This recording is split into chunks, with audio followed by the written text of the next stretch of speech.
এই যে কলিযুগ, এই ঘোর কলিকাল, এই কলিযুগের মানুষ একেতেই আসরিক প্রবৃত্তি হবে।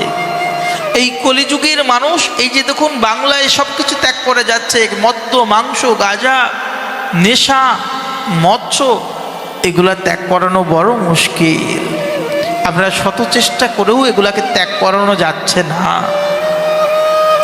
কখনো কখনো যদি কোনো জীবের মধ্যে কৃষ্ণ উন্মুখ ভাব জাগ্রত হয়, বললেন যে হে সত্যদেব, তুমি বলো দেখি, এই যে ক্লেশ ক্রান্তস্য, আমাদের জীবনের যে ক্লেশ, আমাদের জীবনের যে একেবারে কলিযুগ ঘোর কলিকালে একেতেই অল্প আয়ু, তারপর আমাদের অধিক নিদ্রা,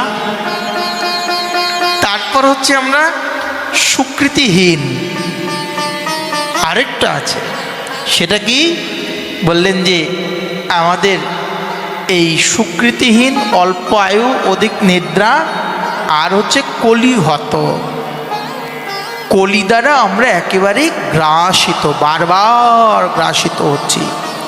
এই সংসারের মধ্যে, এই জলের মধ্যে আমরা একেবারেই নক্র মকর কুমিরূপী কাম, ক্রোধ, মোহ, মদ, মাৎসল্য, এগুলো আমাকে বারবার চর্বণ করছে, গ্রাস করছে। আমরা এদের হাত থেকে বের হতে পারছি না। বললেন যে এমন কোন চিন্তা, এমন কোন সাধনা আছে হে সত্যদেব, বলো দেখি, এই জগতের মধ্যে এমন কোন চিন্তা আছে, এমন কোন সাধনা আছে যে সাধনা নাকি শুনেছি স্বর্গের থেকেও আরো অতি দুর্লভ? সেই সাধনা দ্বারা নাকি গুরুদেবের সান্নিধ্য লাভ করে গুরু প্রীত প্রযচ্ছতি বৈকুণ্ঠম যোগী দুর্লভম। যোগীগণও যে সাধনাকে পাবার জন্য যুগ যুগ ধরে তপস্যা করছেন, এই কলিযুগে সেই সাধনাটা কি এমন সাধনা যে সাধনার দ্বারা সমস্ত তিতাব জ্বালাকে ত্যাগ করে যাওয়া যেতে পারে, যে সাধনার দ্বারা এই সংসারে নারীত্ব ভাব, পুরুষত্ব ভাব, মমত্ব ভাব, অহমত্ব ভাব, আমি আমার সব কিছু ত্যাগ করে সেখানে যাওয়া যেতে পারে। তুমি কৃপা করে বলো দেখি।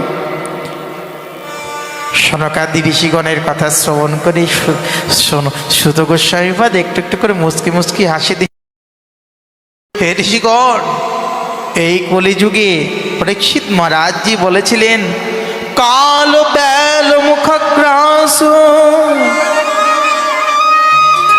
ত্রাস নির্নাশ হে তবে। এই কলিযুগের একেবারে ব্যালরূপী সর্পের হাত থেকে বাঁচার জন্য একমাত্র উপায় কি? শ্রীমদ্ ভাগবতম কলো শস্ত্রম কলো। এই কলিযুগে একমাত্র শাস্ত্র নিরূপণ করলেন, সে হচ্ছে শ্রীমদ্ ভাগবত। যাকে আশ্রয় করলে কি হয়? বললেন যে কলৌ কিরেন ভাষতম। এই কলিযুগে যত কীরা, আমাদের যত মনের মধ্যে যত কামনা বাসনার যত কীরা আছে, যত কামনা বাসনা রূপী যত মস্তিষ্কের মধ্যে সব যত প্রকার আমাদের দুর্বাসনা আছে, বললেন যে কলিযুগে একমাত্র ভগবত সাধু মুখে হরিকথা একমাত্র চাই, সংসার জিনিতে আর অন্য কিছু নাই। কলিযুগে যদি হরিকথা সঙ্গ না করা যায়, তাহলে ভগবত ভক্তির উপায় লাভ করা যায় না। প্রেম সে বলো।